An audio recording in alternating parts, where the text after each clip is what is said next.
शांति।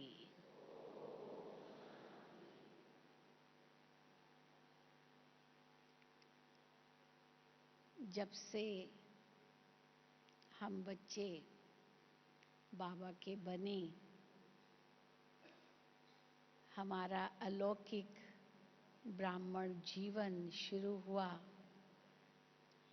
या कहेंगे नया जन्म लिया।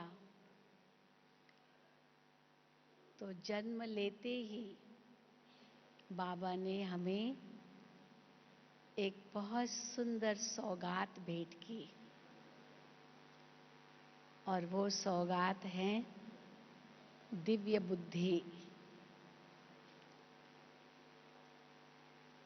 पहले हमारी बुद्धि कैसी थी, क्या सोचते थे, क्या बोलते थे, क्या करते थे, कैसा हमारा व्यवहार था। और फिर बाबा के बच्चे बने तो दिव्य बुद्धि का वरदान कहो या ईश्वरीय सौगात जन्म की बाबा ने हमें दी, तो हमारा सब कुछ बदल गया। ऐसा अनुभव करते हैं ना सभी। और बाबा इस दिव्य बुद्धि को दिव्य नेत्र, ज्ञान का चक्षु भी कहते हैं। जैसे कोई व्यक्ति अंधकार में हो, नेत्रहीन हो, और उसका इस प्रकार ऑपरेशन हो जाए जो उसको नेत्र मिल जाए, उसको दिखाई देने लगे, जो बिल्कुल अंधकार में था उसके आगे रोशनी आ जाए, तो वो अपने आप को कितना न धन्य मानता होगा, कितना न धन्य समझता होगा। तो बाबा कहते हैं ये नेत्र तो तुम्हारे पास थे, लेकिन तीसरा नेत्र नहीं था। इन दो नेत्रों से तो दुनिया को देखते हैं, लेकिन फिर भी क्या कहते हैं, गीत भी बजते हैं, आज अंधेरे में है हम इंसान, ज्ञान का सूरज प्रगटा दे भगवान। ज्ञान का चक्षु नहीं है, इसीलिए ये आंखें होते हुए भी जैसे अंधेरे में हैं। तो बाबा ने आकर के हमें ज्ञान की चक्षु दी, और इस चक्षु से हम क्या देखते हैं जो इन दो नेत्रों से हम नहीं देख सकते। इन दो नेत्रों से तो हम इस संसार की चीजें देखेंगे। चलो इस पंच तत्वों के अंदर जो कुछ भी है, हो सकता है बहुत दूर का है तो इन आँखों से, खुली आँखों से न भी देख सके, तो फिर टेलीस्कोप लेते हैं, बहुत बड़े बड़े बाइनोक्यूलर्स लेते हैं, जिससे वो दूर की चीज़ देख पाते हैं। या बहुत नज़दीक नज़दीक, बहुत छोटी छोटी चीज़ जो इन आँखों से नज़दीक की चीज़ नहीं दिखाई देती है, तो माइक्रोस्कोप लेते हैं, उससे वो की छोटी छोटी जो जीव है उनको देख सकते हैं। तो फिर भी वो सब प्राकृतिक है, इस संसार की चीजें हैं। परंतु भगवान वो चक्षु देते हैं जो चक्षु बाहर की चीजों को देखने के लिए नहीं है, लेकिन अंदर की चीज को देखने के लिए, अंदर में आत्मा को देखने के लिए। और फिर इस संसार से पार परम धाम, शांति धाम, सूक्ष्म वतन, उसको देखने के लिए, तीनों कालों को देखने के लिए है। भूत, वर्तमान, भविष्य, तीनों काल हमारे आगे बाबा दिव्य दृष्टि के द्वारा भी और साथ साथ ज्ञान के दिव्य चक्षु द्वारा भी स्पष्ट करते हैं। तो जो ये आंखें नहीं देख सकती, वो ज्ञान का दिव्य चक्षु देख सकता है। इसलिए बाबा कई बार देख कहते हैं कि अब ये आंखें जो दिखा, जिससे आप ये संसार देख रहे हो, उसको देखते हुए भी नहीं देखो, क्योंकि इसमें अभी कोई आकर्षण नहीं रहा है। ये तो सब मिट्टी में मिलने वाला है। ये तो सब अभी विनाश हुआ कि हुआ। ये सब बदलना है, ये कुछ ऐसा रहने का नहीं है।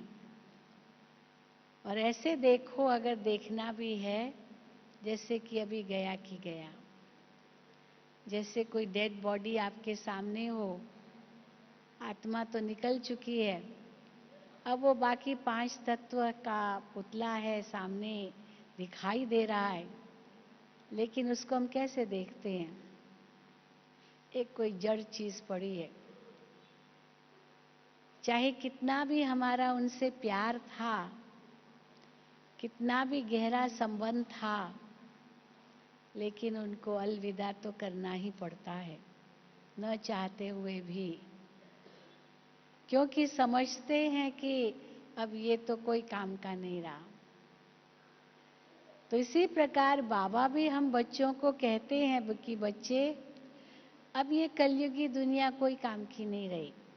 भले चकाचौंध तो बहुत है, बाहर देखने को जी भी करता है, और अगर कहा जाता है कि अंदर में देखो, अंदर में आपको सब कुछ मिलेगा, बाहर कुछ नहीं है, तो अंदर में देखने की हिम्मत भी नहीं है। क्यों नहीं है हिम्मत? क्योंकि अंदर में तो किचरा भरा पड़ा है। जैसे कोई डस्टबिन में किचरा भरा हुआ हो और कोई कहे कि इसको खोलो, कहेंगे नहीं नहीं नहीं, छी ये तो गंदा है, क्या खोल के करेंगे, बांस आएगी। या आपने अपने कबर्ड में बहुत कुछ ठूस के रखा है, इतना रख दे, इतना भर के रख दिया है, अब आपको कोई कहे कि भाई फलानी चीज ढूंढो, कहेंगे भाई ये कबर्ड खोलने को मुझे मेरा जी घबराता है, क्योंकि कबर्ड खोलोगी ना सब गिर जाएगा जो भी इसके अंदर है, इसीलिए अभी तो नहीं खोलूंगी, टाइम नहीं है। तो इसीलिए दुनिया वालों को भी जब हम कहते हैं कि भी अंदर झांक के देखो, तो या तो कहेंगे फुर्सत ही नहीं है। हम कई बार बड़े लोग आते हैं, वीआईपीज आते हैं, हम उनसे पूछते हैं कि आपके आगे एक अपॉइंटमेंट डायरी होती है, जिसमें आपका जो असिस्टेंट होगा, आपका सेक्रेटरी होगा या ईडीसी है, जो भी, वो आपके लिए अपॉइंटमेंट्स लेता है, और वो अपॉइंटमेंट का टाइमिंग उसमें लिखता है, और आपके आगे वो लिस्ट देता है कि इनसे आपको मिलना है, इनसे मिलना है, इनसे मिलना है। लेकिन क्या कभी इस अपॉइंटमेंट डायरी में आपका अपना नाम भी है? अपना नाम भी है? तो आश्चर्य खाते, अपना नाम का मतलब हम तो दूसरों के लिए है। अपना टाइम कहाँ, अपने लिए की तो बात ही नहीं है। वो तो हम जाने, वो असिस्टेंट थोड़ी हमारा लिखेगा। फिर कहता है हाँ, अपॉइंट है हमारे लिए अपना टाइम, जब हम भोजन करते हैं, टीवी देखते हैं, अखबार पढ़ते हैं, वॉकिंग करते हैं, पिक्चर देखने जाते हैं, ये हमारा फ्री टाइम है, और उस टाइम, वो टाइम हमारे लिए है। तो हम उनको कहते नहीं, ये आपके शरीर के लिए है। भोजन कर रहे हैं, आराम कर रहे हैं, या जो कुछ भी आप रिक्रिएशन कर रहे हैं, वॉकिंग कर रहे हैं, ये आपके शरीर के लिए है। पर आपके लिए, तो वो आश्चर्य खाते, आपके लिए कुछ और होता है क्या? फिर उनको कहते आपकी आत्मा के लिए टाइम, अपनी आत्मा से बात करने लिए टाइम। तो फिर कहेंगे फुर्सत ही नहीं है तो खाना खाने की फुर्सत है, सोने की फुर्सत है, वॉकिंग की फुर्सत है। भाई शरीर को तंदुरुस्त रखना है, वॉकिंग चाहिए, कुछ एक्सरसाइज चाहिए, जिम में भी जाएंगे, कसरत करेंगे, कुछ न कुछ, भाई हेल्दी रहना है, स्वस्थ रहना है। तो आत्मा के लिए कोई टाइम नहीं है। तो कई कहते हैं, कई तो यहाँ तक कहते हैं कि जब हम उनको कहते हैं अंदर भी झांक के देखना है, तो कहते फुर्सत ही नहीं है, फुर्सत ही नहीं है। तो बहाना दे देते फुर्सत ही नहीं है। तो बाबा तो हमें कहते हैं कोई फुर्सत का टाइम निकाल करके अंदर देखने की जरूरत नहीं है, फुर्सत मिलेगी भी नहीं, लेकिन सब कुछ बाहर का करते हुए भी अंदर भी देखना है साथ साथ। तो ये दिव्य चक्षु अंतरात्मा को देखने के लिए है, और अंतरात्मा को देखते देखते तीनों लोकों, तीनों कालों को भी देखने के लिए है, जो ये आंखें नहीं देख सकती। और वो अगर देखना है तो फिर इन आंखों से जो दिखाई देता है वो देखते हुए भी नहीं देखो तो क्या समझो कि ये सब मरे पड़े हैं। गीता में यही अर्जुन को कहा भगवान ने। वो तो उनको मामा, चाचा, काका, ताया, ये सब गुरु गुसाई वही देख रहा था, और भगवान ने कहा ये सब मरे पड़े हैं, अभी इनकी मौत निश्चित है, ये गए कि गए। या तो इनको आत्मा देखो, आत्मा तो अविनाशी है, या तो समझो कि अभी ये गए कि गए, और दिखा दिया सारा युद्ध स्थल एक शमशान भूमि बन गया, सब मर गए, भविष्य दिखा दिया, उनकी मौत ऐसे ही होनी है, ये निश्चित है, और तुम्हारी विजय भी निश्चित है। तो भविष्य का भी साक्षात्कार करा दिया, और अंतरात्मा है ये भी तीसरा नेत्र देकर दिखा दिया। क्या तुम्हारा भविष्य होगा वो भी सब बता दिया, अर्थात तीसरा नेत्र दिया। लेकिन क्यों अर्जुन को 18 अध्याय सुनने पड़े ये सब बातें समझने के लिए? क्योंकि उनके अंदर मोह था, और उस मोह को जीतने के लिए उसको इतना समझाना पड़ा भगवान को। और जब समझ लिया कि ये मुझे कौन कह रहा है, ये किसने मुझे ये दिव्य दृष्टि दी, ये कोई साधारण जो हमारे सामने खड़ा है वो नहीं है, तो स्वयं साक्षात परमात्मा ने हमें दी। तुरंत सरेंडर हो गया, अब आप जैसे कहेंगे मैं करूंगा। तो हम सब अर्जुन हैं। बहुत सारे प्रश्न करते हैं जब बाबा के पास आते हैं, क्योंकि पहले तो जो पुराना भरा हुआ है भूसा वो भी तो निकले, बाबा कहते हैं। अर्जुन के में भी बहुत पुराना भूसा भरा हुआ था, इसलिए प्रश्न ही करता रहा, प्रश्न ही करता रहा, अपनी कमजोरी भी व्यक्त करता रहा। फिर समझता था मैं बड़ा ज्ञानी भी हूं, मैं तो ठीक ही सोच रहा हूं। लेकिन जब उनको दिव्य दृष्टि दी, मानो दिव्य नेत्र मिला, तब उनकी आंखें खुल गई कि मैं क्या सोच रहा था और वास्तविकता क्या है। तो बाबा ने भी हम बच्चों को जब से ये ज्ञान का नेत्र दिया, जिसमें आत्मा की पहचान दी, परमात्मा की पहचान दी, कर्म की पहचान दी, समय की पहचान दी, ये सारी पहचान देकर मानो तीसरा नेत्र हमारा खोल दिया। तीनों लोकों की पहचान दी, क्या करना है क्या नहीं करना है वो पहचान दी, सुबह से लेकर रात्रि तक हमारी क्या दिनचर्या हो उसकी जानकारी दी, समय को सफल कैसे करना है वो सब बताया, कैसे अपने सारे बंधन अब समाप्त करने हैं, मुक्ति, जीवन मुक्ति को पाना है, वो लक्ष्य हमें इतना ऊंचा दिया। इस संसार को स्वर्ग बनाना है, मानव से देवता बनकर के ये श्रेष्ठ आदर्श स्वरूप हमें बता दिया। तो मानो हमारे ज्ञान का तीसरा नेत्र खुल गया, और उससे हम आत्माओं को लाइट और माइट की प्राप्ति हुई। अब लाइट किसको कहेंगे, माइट किसको कहेंगे? लाइट माना प्रकाश और माइट माना शक्ति। तो एक एक ज्ञान के बिंदु से हमें प्रकाश भी मिला और शक्ति भी मिली। जैसे अग्नि होती है, अग्नि में दोनों चीजें होती है, प्रकाश भी होता है और गर्मी भी होती है।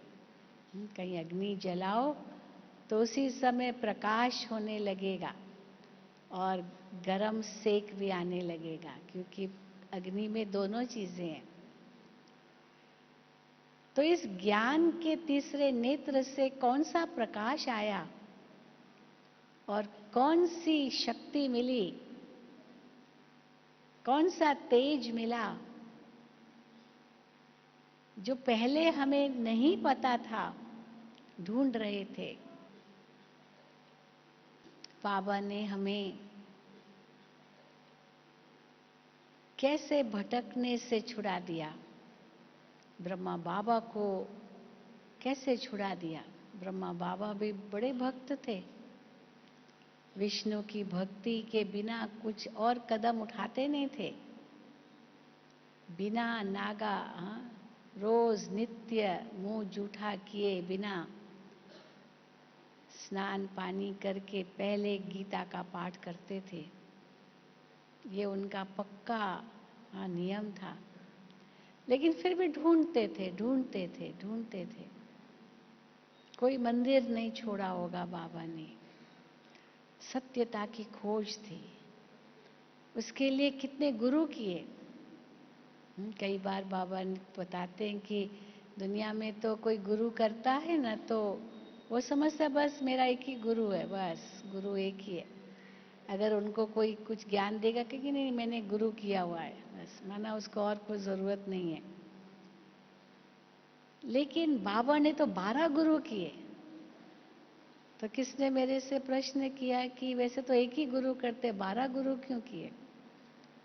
तो बाबा से पूछा गया तो बाबा ने कहा कि बाबा को तो खोज थी सत्यता को जानने की। वो सत्यता की खोज में बाबा ढूंढते रहे, कौन मुझे अच्छा मिल जाए, ऐसा ज्ञानी जो मुझे सत्य की पहचान दे, जो मुझे रचयिता रचना की पहचान दे। लेकिन कोई नहीं मिला। तो मैं ढूंढता ही रहा। भक्ति भी बहुत की, शास्त्र भी बहुत पढ़े, गुरु भी बहुत किए, 100% भगत थे। सर्वश्रेष्ठ आत्मा नंबर 1 कैसे अंत में ढूंढ रही है। ये ड्रामा का ऐसा ही पार्ट है, राज है ये। जो बहुत ऊंचा वो बहुत नीचा। ऐसे नहीं कि इतने कोई विकारी होंगे, लेकिन ढूंढते रहे, भटकते रहे। और जैसे ही शिव बाबा ने उनको साक्षात्कार कराया, उनका भटकना बंद, बिल्कुल बंद। एक धक से कैसे सब कुछ छूट गया। यहां तक कि उनका धंधा भी 1 सेकंड में छूट गया। हीरे जवाहरात उनको पत्थर दिखाई देने लगे बाबा को। इतनी ऊंची उड़ान भर ली उन्होंने। तो बाबा कहते कैसे हुआ ये सब, क्योंकि ज्ञान का तीसरा नेत्र मिल गया। सचमुच ये कई ऐसे अपना अनुभव सुनाते हैं, बिल्कुल उनको दिखाई नहीं देता था और कैसे ऑपरेशन हुआ उनको दिखाई देने लगा। ये क्या चमत्कार हो गया, जिससे चमत्कार की बात हो जाती है। दिखाई कुछ न दे और एकदम से दिखाई देने लग जाए। ये बाबा को अनुभव हुआ। तो बाबा ने, शिव परमात्मा ने जो ज्ञान का तीसरा दिव्य चक्षु दे करके कैसे सब कुछ उजागर कर दिया, वो ब्रह्मा बाबा ने सबसे पहले अनुभव किया। और 1 सेकंड में कैसे नष्टो मुआ हो गए सब कुछ। सबसे देर नहीं लगी होगी बाबा को, मुश्किल नहीं लगा होगा, मेहनत नहीं लगी होगी। तो सबसे पहले तो आत्मा का ज्ञान ही दिया और कुछ नहीं। उस समय परमात्मा का ज्ञान ये सब कुछ भी नहीं था, आत्मा का ही पहले ज्ञान था। तो आत्मा के ज्ञान ने ही कितना बाबा में परिवर्तन ला दिया। बाबा की लौकिक बहू राधिका नाम था। बस बहुत बाबा का उनसे बहुत मोह था, बहुत स्नेह था। वो बहू भी महाराष्ट्र जोन की वो इंचार्ज थी। बहुत बाबा में मोह था, बाबा का भी उनमें था, बहू में। लेकिन कैसे एक सेकंड में कैसे मोह टूट गया, एक सेकंड में। ये भी एक आत्मा है, ये भी एक आत्मा है, आत्मा है। बाबा की युगल यशोदा बहन, यशोदा नाम था उनका, एक सेकंड में कैसे न्यारे हो गए। ये यशोदा भी एक आत्मा है, यशोदा आत्मा है। जैसे तीसरा नेत्र खुल गया, लाइट आ गई। परंतु फिर बाबा कहते हैं उस लाइट में माइट भी भरनी है। तो लाइट तो है कि आत्मा है, सब में आत्मा देखो, आत्मा देखो। मैं भी एक आत्मा, तुम भी आत्मा। बच्चों को भी पढ़ाते हैं आत्मा आत्मा आत्मा, बच्चे भी बोल लेते हैं आत्मा या आत्मा आत्मा। फिर आत्मा की कितनी गहराई बताई, कैसे छोटे से बिंदु में 84 जन्मों का अविनाशी पाठ है, जो कभी घिसता नहीं, कभी पिटता नहीं, घिसता पिटता नहीं, कभी बदलता भी नहीं। एक बहुत बड़ा सीक्रेट है भगवान की रचना का। अब दुनिया वालों से ये पूछो, वो कहेंगे आत्मा तो परमात्मा का अंश है, वो तो अंश है। हाँ, फिर कहेंगे निर्लेप है, तो निर्लेप है तो खाओ पियो मौज करो, जो चाहो सो करो। पाप भी भले करो, सब पाप देह को लगते हैं, गंगा स्नान करो, सब धुल गए। तो बाबा कहते हैं इससे तुम नीचे उतरते आए हो, नीचे उतरते आए। अब जब आत्मा को ये प्रकाश मिला कि तुम वो अविनाशी आत्मा हो, तुम्हारे अंदर ये पाठ नूंधा हुआ है, और इतना ही नहीं, पाठ जो नूंधा हुआ है वो रिपीट तो कर ही रही हो, लेकिन पता तो है नहीं आगे क्या होगा, इसलिए आप अच्छे से अच्छा पाठ बजाओ। भले नूंधा हुआ है पर आपको पता नहीं है आगे क्या है। तो और आपको स्वतंत्रता भी मिली है कि अच्छे से अच्छा पाठ बजा सकते हो। ऐसे नहीं कि नहीं बजा सकते हो, कोई कठपुतली के रूप में हम नहीं हैं कि वो नचाए हम नाचें, नहीं। हर एक आत्मा भी अधिकारी है। तो उस हिसाब से जैसे ही हमें लाइट मिली कि मैं आत्मा अविनाशी हूँ, मेरे अंदर इतना बड़ा पाठ भरा हुआ है, मोक्ष कभी आत्मा को मिलता नहीं, ये पाठ बजाना तो एक एक्टर की भांति है। तो एक्टर की भांति पाठ बजाना शुरू कर दिया, और जैसे ये लाइट मिली, सारी आंख खुल गई, तीसरा नेत्र खुल गया, तो महसूस हुआ शक्ति क्या मिली, मैं आत्मा तो कभी मरती नहीं हूं। देह है तो वो देह मरता है, पर मैं आत्मा तो कभी नहीं मरती हूं। तो क्या हो गया, कौन सी माइट मिली, मृत्यु पर विजय पा लिया। केवल नष्टो मोहा ही नहीं बने, लेकिन मृत्यु का जो भय है उस पर भी विजय पा लिया। सबसे बड़ा संसार में भय अगर किसी को है, वो है मृत्यु का भय। कई बातों से भय होता है, डर लगता है, लेकिन वो डर भी किस लिए है कि हाय मर न जाए, मर न जाए। वो अंतिम जो सबसे बड़ा भय है वो मृत्यु का है। इनसे बड़ा तो कोई भय हो ही नहीं सकता है। छोटी छोटी बातों से भय हो सकता है, लेकिन सबसे बड़ा भय तो मृत्यु का है। और बाबा ने हमारा वो भय एक सेकंड में खत्म कर दिया। भले पहले कहते थे आत्मा मरती नहीं, जलती नहीं, कटती नहीं, सूखती नहीं, गीली होती नहीं, आदि आदि कहते थे बस। लेकिन जैसे ही हमें ये पता चला मैं आत्मा हूँ, मैं आत्मा अजर अमर अविनाशी, वो अनुभव आत्मा ने किया, निर्भय बन गए। मृत्यु का भय समाप्त हो गया, ये शक्ति आई, ये माइट मिली। पहले लाइट थी, ज्ञान था, परंतु पूरी समझ नहीं थी, क्योंकि फिर भी देह अभिमान था। और जैसे ही आत्मा का ज्ञान मिलते आत्मा देही अभिमानी बनी, ये मृत्यु का भय समाप्त हो गया। अशरीरी बनना बड़ा सहज हो जाता है। मैं आत्मा एक सेकंड में न्यारी बन जाऊं, एक सेकंड लगे, मैं से मक्खन से बाल। तो जैसे बाबा कहते हैं कि भाई शरीर एक वस्त्र है, तो एक वस्त्र ढीला करते जाओ, क्योंकि जब निकालना होगा ना तो सहज निकल जाए। अगर टाइट वस्त्र होगा तो बहुत देर लगेगी निकलने में। जैसे वो कपड़े उतारने हैं तो धीरे धीरे एक एक बटन निकालते जाते, भाई उतारना है ना, धीरे धीरे धीरे।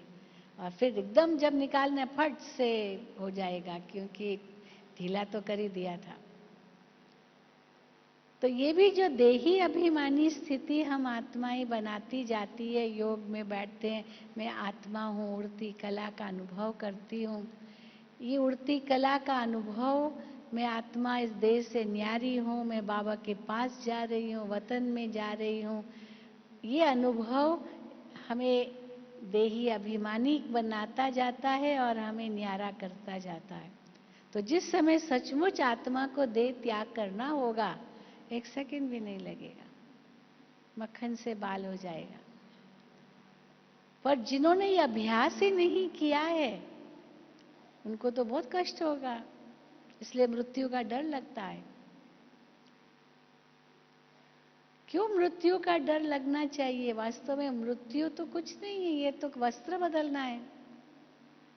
पर क्यों डर लगता है? क्योंकि देह अभिमान रूपी जो देह का वस्त्र जो है ना, इतना टाइट लगा हुआ है, जो ढीला किया ही नहीं है, तो डर लगेगा ना। जैसे पहले जमाने में चूड़ीदार पहनते थे, अभी भी पहनते हैं, इतना टाइट, धीरे धीरे धीरे धीरे धीरे धीरे यहाँ पहनते हैं। अभी जब उतारना हो तो फट जाता है कई बार, और बहुत टाइम लगता है उतारने में।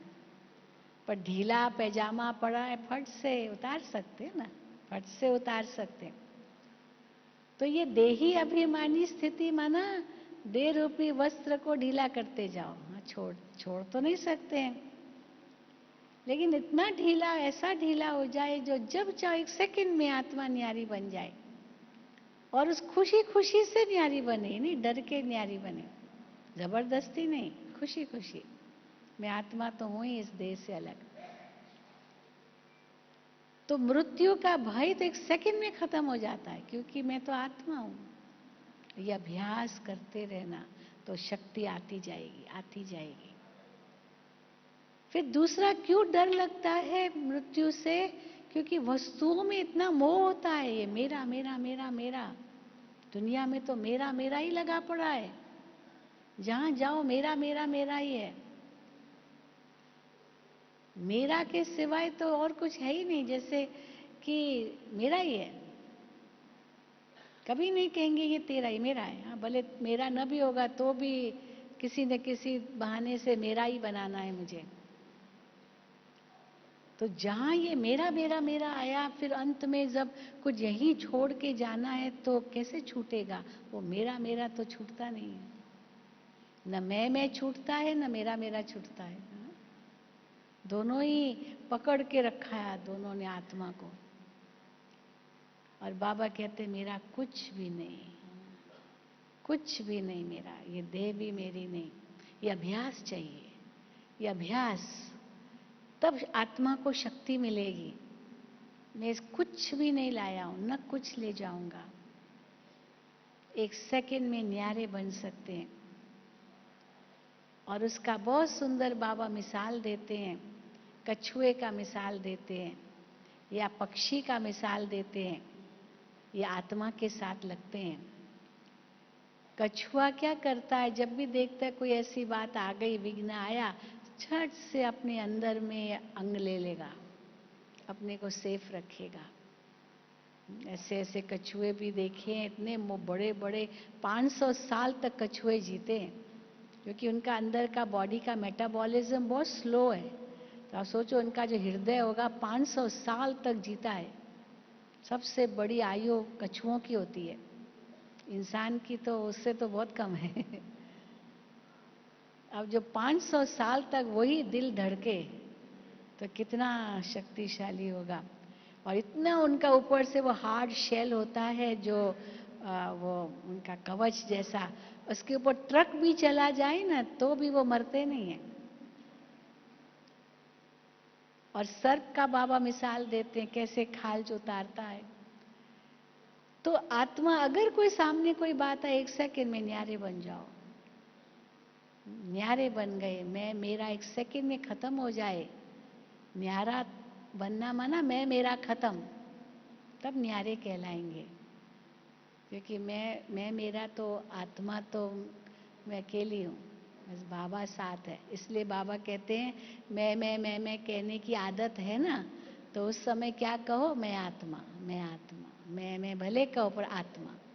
मेरा मेरा मेरा मेरा कहने की आदत है ना, तो मेरा बाबा, मेरा बाबा। तो क्या होगा, जो वस्तु और व्यक्ति जिसमें मोह जाता है वो मेरा मेरा मेरा खत्म हो जाएगा।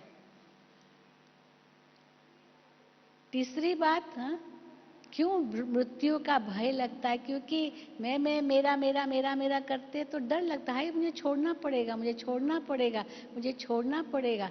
लेकिन जैसे हम अभ्यास करते जाते हैं, बाबा की याद में रहते हैं, ये मैं मेरा तो छूटता ही जाता है, क्योंकि मैं तो एक आत्मा हूं, मेरा एक बाबा है।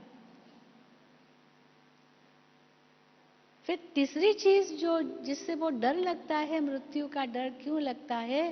क्योंकि भविष्य का ज्ञान है, भविष्य का ज्ञान, पता नहीं क्या होगा मेरा। और शास्त्रों ने तो और भी डर बिठा दिया कि तुम जाके कौवा बनेंगे, बिल्ली बनेंगे, कुत्ता बनेंगे, हाँ ये बनेंगे, वो बनेंगे, गधा बनेंगे, ये बनेंगे, सुअर बनेंगे। बाबा ने तो वो डर भी खत्म कर दिया है कि तुम ये कुत्ता बिल्ली नहीं बनेंगे, तुम क्या बनेंगे? मनुष्य को मनुष्य चोला ही मिलता है। एक माता हमारे पास आई थी, उसके बेटे ने शरीर छोड़ा था, बहुत दुखी थी, बहुत दुख था उसको। तो मुझे कहने लगी कि बहन जी मुझे बहुत बड़ा दुख, बेटा तो का तो वो गया, उसका तो दुख है ही है, लेकिन मुझे पता नहीं किसने उसको कह दिया कि तुम्हारा बेटा जाके कौवा बनाए। अरे बाप रे, तुम्हारा बेटा जाके कौवा बनाए। तो वो जब भी वो भी उनके घर के बाहर वो कौवे कां करते थे, तो कि मेरा बेटा तो नहीं है, मेरा बेटा तो नहीं। तो फिर क्या हुआ कि तो जब यहाँ हमने उनको वो टॉपिक हम लेते हैं शिविर की टॉपिक, कर्मों की गुह्य गति, उसमें हम बताते हैं कि किसी को भी वो जन्म नहीं मिलता है, लेकिन मनुष्य के चोले में जाएगा और मनुष्य चोले में उसकी भोगना है।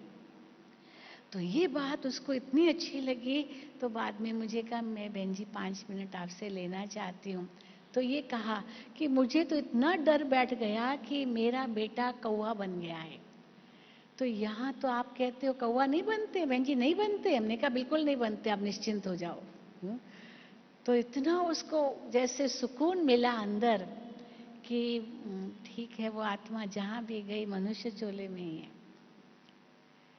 यानी कहने का भाव है कि आत्मा को इतनी शक्ति मिली, तो भविष्य का ज्ञान इंसान को इतना डराता है कि पता नहीं मैं क्या बनूंगा, पता नहीं क्या होगा। क्योंकि अंदर में जो पाप किए हुए हैं, वो पाप की सजा मिलेगी उन योनियों में, वो डर। क्योंकि मनुष्य योनि तो कर्म योनि, वो सजा वो भोग योनि है, तो वही भोग योनि है, तो डर है कि वही भोगना है। और बाबा कहते हैं वो जानवर तो भोगना भोग योनि है ही नहीं, वो तो प्रकृति की शोभा है। प्रकृति में अब घर में कितना फर्नीचर चाहिए, ये जानवर पक्षी ये सब प्रकृति की शोभा है। आपको उन पर दया करनी चाहिए, आपको उनसे प्यार करना चाहिए, नफरत नहीं करनी है। इंसान से तो क्या, जानवर से भी नहीं नफरत करनी है। तो इसीलिए जैसे ही हमारी दृष्टि बदल गई, हम महसूस करते हैं कि हमको भविष्य का भी डर नहीं है, क्योंकि आत्मा अपने अंदर में वो श्रेष्ठ कर्म करने लगी है। तो अगर अभी भी शरीर छूटे तो भी भविष्य का डर नहीं है, बहुत अच्छा जन्म मिलेगा। क्या समझते हैं, अच्छा जन्म मिलेगा कि नहीं? जरूर मिलेगा। भले यहाँ थोड़ा बहुत आता है कि अगर अभी शरीर छोड़ें तो फिर बच्चा बनेंगे, फिर कहाँ ज्ञान इतना समझ सकेंगे, ये सब होगा, वो तो है, लेकिन वो भी पाठ होगा, क्या करेंगे। कई कहते क्या 84 के बाद वो 85वां जन्म हो जाएगा। हम कहते 85वां नहीं होगा, 84 प्लस होगा। हाँ, जैसे एक मकान आपका है, जमीन बहुत है, तो आपने मकान के बाजू में छोटा सा और मकान बना लिया, तो वो प्लॉट नंबर तो वही होगा ना, वो प्लॉट नंबर थोड़ी दूसरा हो जाएगा। तो 85 नहीं होगा, 84 ही होगा। हाँ, ऐसा ही कहेंगे। वो आपका एक्स्ट्रा इसलिए है क्योंकि आपको विशेष सेवा करनी है वहाँ जा करके। कई हमारे पास विदेशी आते हैं, बहुत हंसाते हैं। हाँ, बाबा से एक बार किसी विदेशी ने पूछा कि बाबा, मुझे विदेश में जन्म क्यों मिला? क्या मैंने कोई पाप किया इसलिए विदेश में जन्म मिला? भारत में क्यों नहीं मुझे जन्म मिला? तो बाबा को पूछा, मैंने कोई पाप किया? बाबा ने कहा, नहीं बच्चे, पाप नहीं किया, लेकिन आपका ये पाठ है कि उस देश की आत्माओं का उत्थान करना है।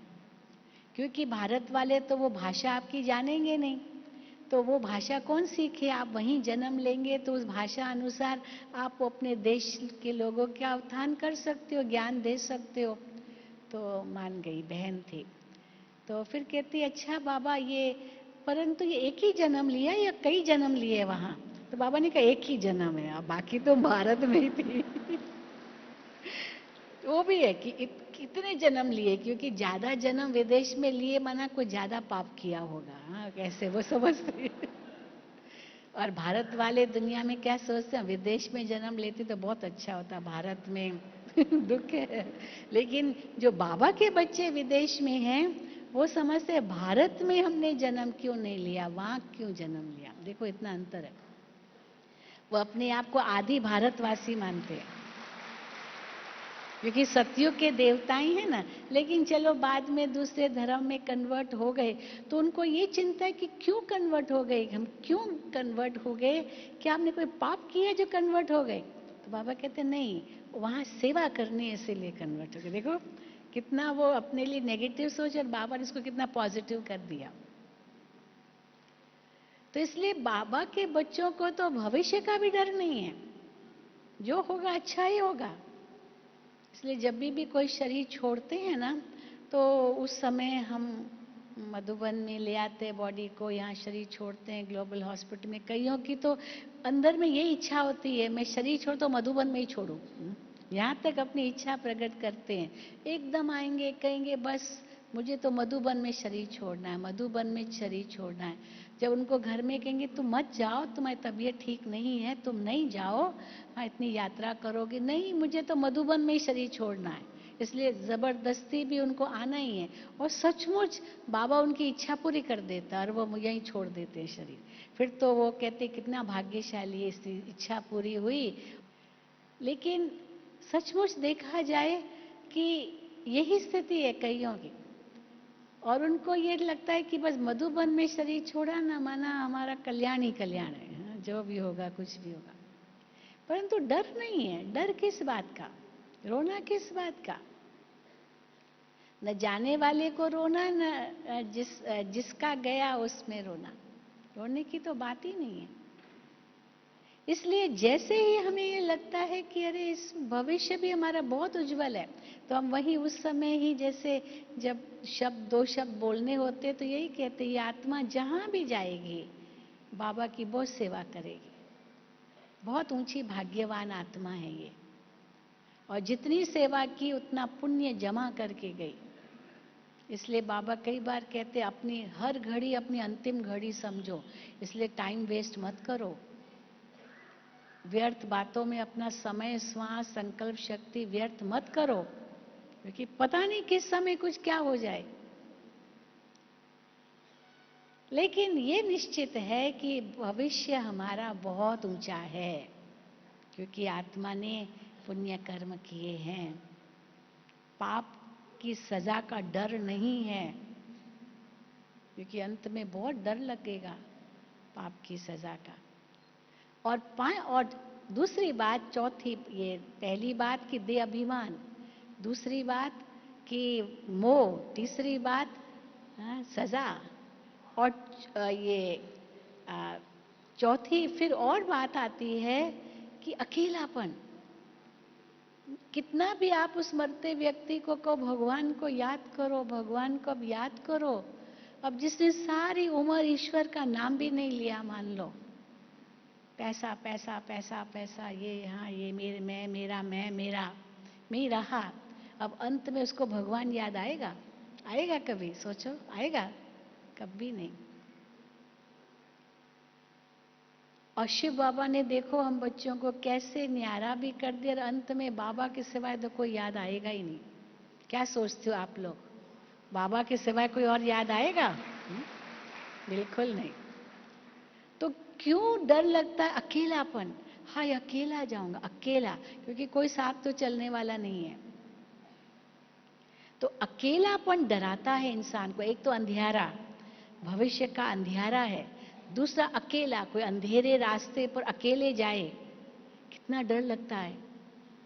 इसीलिए ये आत्मा के ज्ञान ने केवल लाइट ही हमें नहीं दी, पर माइट कितनी दी, शक्ति कितनी दी। फिर परमात्मा के ज्ञान ने कितनी हमें लाइट दी, कितना ढूंढ रहे थे। आज तक भी दुनिया में कितना ढूंढते हैं, अभी ढूंढ ही रहे हैं। कोई कहते भगवान आएगा, कोई कहते भगवान के पास हम जाएंगे। 3 स्थान होते हैं किसी से मिलने के। एक स्थान होता है कि वो हमारे पास आए, दूसरा स्थान होता है हम उसके पास जाएं, और तीसरा स्थान होता है दोनों अपने घर से निकले और तीसरे जगह पर पहुंचे। वो भी स्थान होता है ना मिलने का। अब हम भगवान से कैसे मिलेंगे? हम उनके पास जाएंगे परम धाम में, या वो हमारे पास आएगा, या दोनों ही चल के किसी तीसरे स्थान पर पहुंचेंगे? क्या कहेंगे? मधुबन में सब आते हैं, हाँ, बाबा भी परम धाम से आता है और हम यहाँ से आते हैं। हाँ, ऐसे कहो ना। लेकिन परम धाम से आने से में तो कितनी देर नहीं लगती ना, 1 सेकेंड।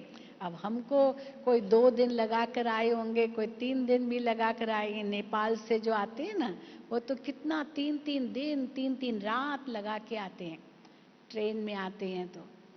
और भगवान को तो 1 सेकेंड लगता है, लेकिन आते हैं।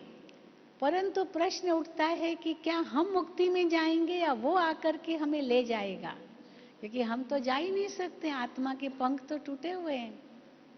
कई समय से बाबा ने उस दिन भी मुरली में कहा था, कई समय से भगवान तो पहाड़ की चोटी है, अनेक रास्ते हैं उनसे मिलने के लिए, लेकिन उनको पता ही नहीं है कि भगवान को खुद आना पड़ता है ले जाने के लिए। फिर कई सोचते भगवान जरूर कहीं आया होगा, या भगवान आने वाला है, या भगवान के पास जाना, कुछ पता नहीं है। अब बाबा ने हमारे सारे अज्ञान अंधकार दूर कर दिया। मैं कौन हूँ, मुझे सही रूप में पहचानो। मैं जो हूँ, मैं जैसा हूँ, मुझे उस रूप में पहचानो। तो हमने बाबा को पहचान लिया, उसको स्वीकार कर लिया। फिर बाबा ने हम जो है जैसे हैं हमें भी स्वीकार कर लिया है ना। दोनों ने एक दो को स्वीकार कर लिया है कि नहीं किया है?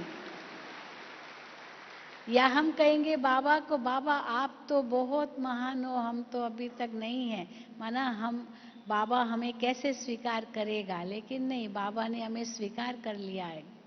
तभी तो हम कहते हैं ना, हम ब्रह्मा कुमार कुमारियां हैं, ब्रह्मा की मुख वंशावली है, हम सच्चे ब्राह्मण हैं। फल बाबा कहते हैं कि कभी शूद्र से ब्राह्मण बनते हैं, फिर धीरे धीरे वापस शूद्र में भी आ जाते हैं। बाबा हमको नहीं छोड़ते हैं, हम बाबा को छोड़ के चले जाते हैं। बाबा यहाँ तक कहते हैं, बच्चे मुझे फारकती देते हैं, बच्चे मुझे डाइवोर्स देते हैं, पर बाबा कभी नहीं देंगे। बाबा ने तो स्वीकार कर लिया, पर बच्चे छोड़ के जाते हैं। परंतु अगर हमने सचमुच बाबा को स्वीकार कर लिया है, तो हम तो कभी नहीं छोड़ेंगे, कुछ भी हो जाए।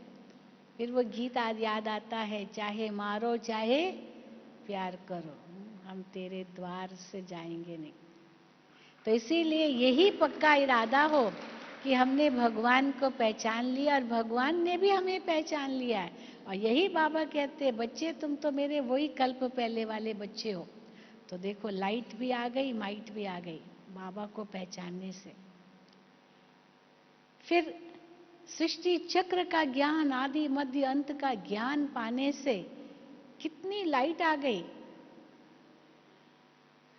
और उससे माइट क्या आई, जिसको बाबा कहते 5 स्वरूपों को याद करो, ये माइट है। लाइट तो आ गई, हम देवता, क्षत्रिय, वैश्य, शूद्र, फिर ब्राह्मण, फिर फरिश्ता, फिर परमधाम जाएंगे, 5 खाली लाइट नहीं, उसकी माइट क्या है, वो स्वरूप बन जाओ। सचमुच में आत्मा उस परम धाम में हूं।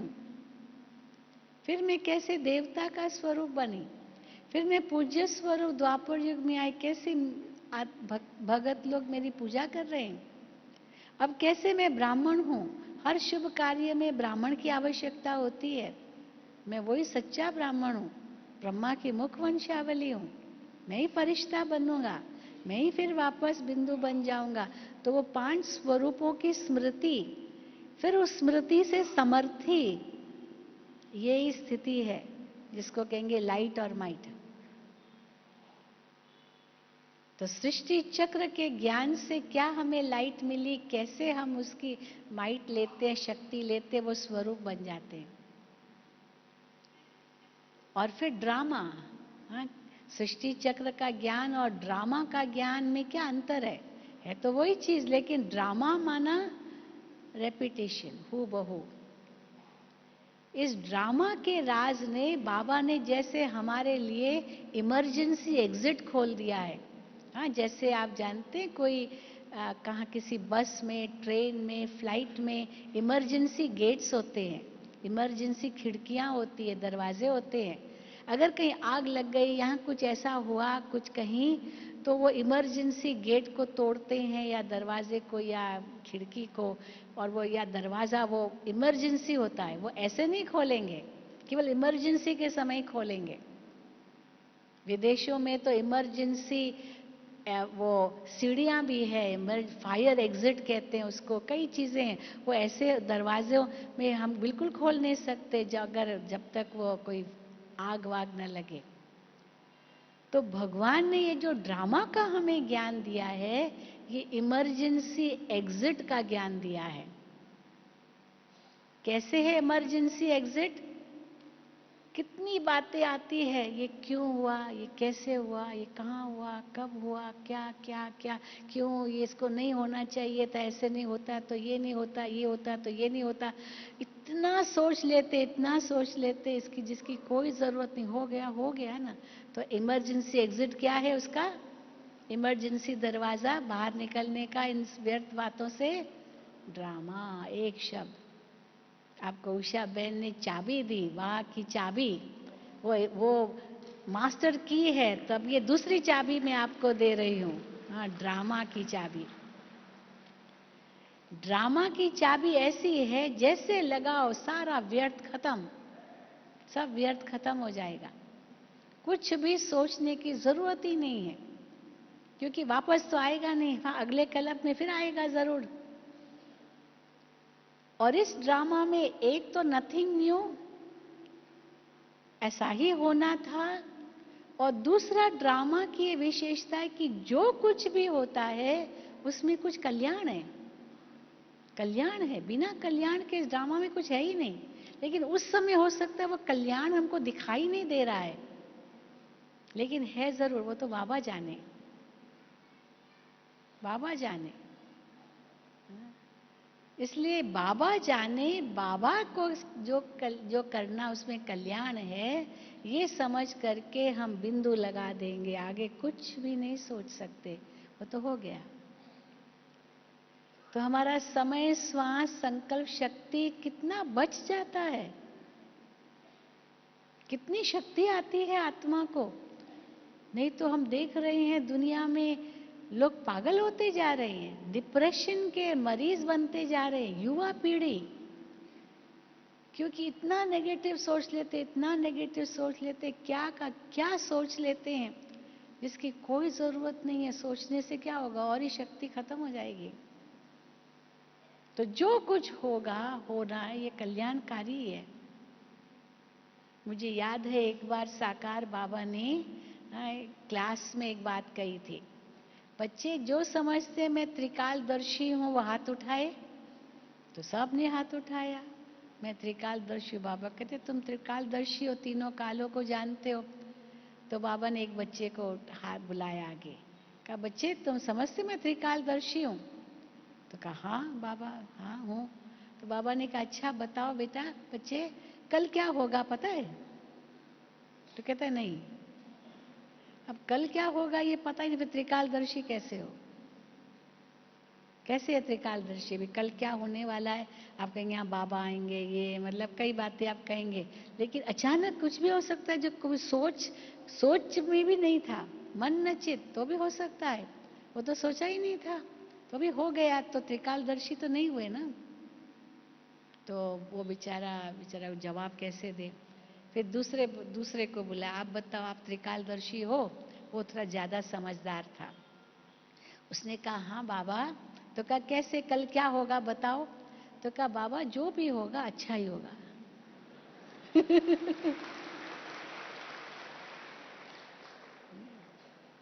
जो भी होगा, चाहे कैसा भी को रूप हो, क्या भी हो, वो क्या होगा, वो अच्छा ही होगा। तो हो गए ना त्रिकालदर्शी। गीता का सार तो यही है, दुनिया में वो गीता का सार बेचते हैं, उसमें पहला वाक्य यही है, जो हुआ अच्छा हुआ, जो हो रहा है वो भी अच्छा, जो होगा और भी अच्छे से अच्छा होगा। ये है त्रिकालदर्शी स्थिति, हमको पता है। बाकी एक एक डिटेल की जरूरत ही नहीं है, जरूरत ही नहीं है, उसके लिए एवर रेडी है, क्योंकि पता है सब अचानक ही होना है, पहले बोल के नहीं आएगा। उस दिन बाबा ने एक बताया, मुरली में था कि माया परीक्षा लेती है। एक बार बाबा ने पूछा था, तुम्हारे परीक्षा के पेपर कहाँ से आते हैं? तो एक बच्ची से पूछा, तो वो कैम्ब्रिज यूनिवर्सिटी में पढ़ती थी, तब कैम्ब्रिज था। तो बाबा को कहा उसने, बाबा मेरे पेपर लंदन से आते हैं, कैम्ब्रिज यूनिवर्सिटी से आते हैं। तो बाबा ने फिर पूछा, अच्छा सभी बच्चे आप बताओ आपका पेपर कहाँ से आता है? तो किसी ने जवाब दिया, बाबा हर एक जो है ना वो पेपर ही देता है, पेपर ही लेता है हमारा, क्योंकि एक एक पेपर ही लेता है ना, मानो कुछ न कुछ विघ्न आया, कोई बात आई, चाहे किसके द्वारा कुछ भी, वो पेपर ही लेता, हर वक्त पेपर है। फिर बाबा ने पूछा, अच्छा बाबा पेपर लेता है, माया पेपर लेती है, या कर्मों का हिसाब किताब है वो पेपर लेता है? पेपर कौन लेता है हमारा? हमारी परीक्षा कौन लेता है? हैं? कई कहते ना ये भगवान ने मेरी परीक्षा ली, जैसे राजा हरिश्चंद्र के लिए बताते, भगवान ने उसकी परीक्षा ली, उसकी सत्यता की परीक्षा ली, अंत तक उसकी पत्नी, उसका बच्चा, उसके लिए भी कुछ कफन नहीं है, यानी इतने तक उसको मेरा कुछ नहीं, मेरा कुछ नहीं, ये सत्यता की परीक्षा ली। तो किसी के लिए सत्यता की परीक्षा भगवान ने ली, किसके लिए धीरज की परीक्षा ली, ये धीरज कितना है, कितना धीरज धारण कर रहा है, धीरज। तो भगवान परीक्षा लेता है क्या? लेता है क्या भगवान परीक्षा? क्या समझ, जो समझ से भगवान परीक्षा लेता है वो हाथ उठाए। कोई नहीं। अच्छा, जो कहता माया परीक्षा लेती है वो हाथ उठाए। अच्छा, धीरे धीरे, थोड़े थोड़े। जो समझते कि सारे ही मेरे से परीक्षा लेते हैं, हर एक व्यक्ति, वो हाथ उठाए, उसमें भी थोड़े थोड़े। तो परीक्षा क्या है? ये सब मेरा कर्मों का हिसाब किताब चुकतू हो रहा है। ये परीक्षा की बात सोचो ही नहीं, ये हिसाब किताब चुकतू हो रहा है, क्योंकि मेरा ही तो हिसाब किताब है ना, और किसी का थोड़ी है। तो मुझे और कोई हिसाब किताब आगे नहीं बढ़ाना है, जो हिसाब किताब इतने 63 जन्मों के वही पूरे करूं पहले मैं। किसी के सिर पर बहुत ऋण हो और उसको ऋण चुकतू करना है, तो वो सोचेगा ना कैसे ऋण चुकतू करो, या और ऋण तैयार, और ऋण धारण करना बढ़ाऊं, वो तो नहीं सोचेगा ना। तो एक तरफ बाबा हमारी कमाई करा रहे हैं, और इतनी कमाई बाबा कहते हैं आप कर सको जो 21 जन्मों तक आपकी कमाई चलती रहे, और 63 जन्म जो आपने गंवाया है ना वो भी खत्म हो जाए, वो ऋण भी चुकतू करना है 63 जन्मों का, और 21 जन्मों की कमाई भी जमा करनी है। तो कितना काम करना पड़ेगा। और फिर कोई सोचे कि हाँ क्या करूं, व्यर्थ संकल्प चलते हैं ना, क्या करूं, इतना काम है, व्यर्थ संकल्प करने का टाइम कहाँ है टाइम? बड़े लोगों को टाइम थोड़ी होता है छोटी छोटी बातों के लिए। तो बाबा कहते तुम तो बड़े बड़े वीआईपी हो, V V V V V VIP. बाबा ने एक बार कहा था मुरली में, वी वी वीआईपी, कितना वी डालो, ऐसे वीआईपी हो। क्योंकि अंत में तुम्हारा ही नाम बाला होना है। अभी तो कहेंगे वो फलाना भी बहुत अच्छा सुनाता है, फलाना भी बहुत अच्छा सुनाता है, हाँ उनसे भी बहुत कुछ मिलता है, बहुत प्राप्ति है। अंत में कहेंगे वो भी नहीं, आप भी नहीं, आप ही। क्या कहेंगे? आप ही। क्योंकि सबके पोल खुलते जाएंगे, सबके पोल खुलते जाएंगे, सबकी गदियां हिलने वाली है। क्योंकि अंतर में वो पवित्रता नहीं है। इसलिए भगवान ने सबसे पहले आत्मा में ये पवित्रता का बीज डाल दिया। ये पवित्रता ही अंत में आत्मा का उद्धार करेगी। इसीलिए कितना बाबा हमें दिव्य ज्ञान देकर, लाइट और माइट दे करके कितना ऊंचा बनाता है। इस ब्राह्मण जीवन पर नाज करना चाहिए। तो नाज वही कर सकता है जो इसकी कीमत जानता हो। इसलिए ये ज्ञान का दिव्य चक्षु बाबा ने हमें दिया है, जिससे सब कुछ स्पष्ट हो जाता है, कुछ भी पूछने को रहता ही नहीं है।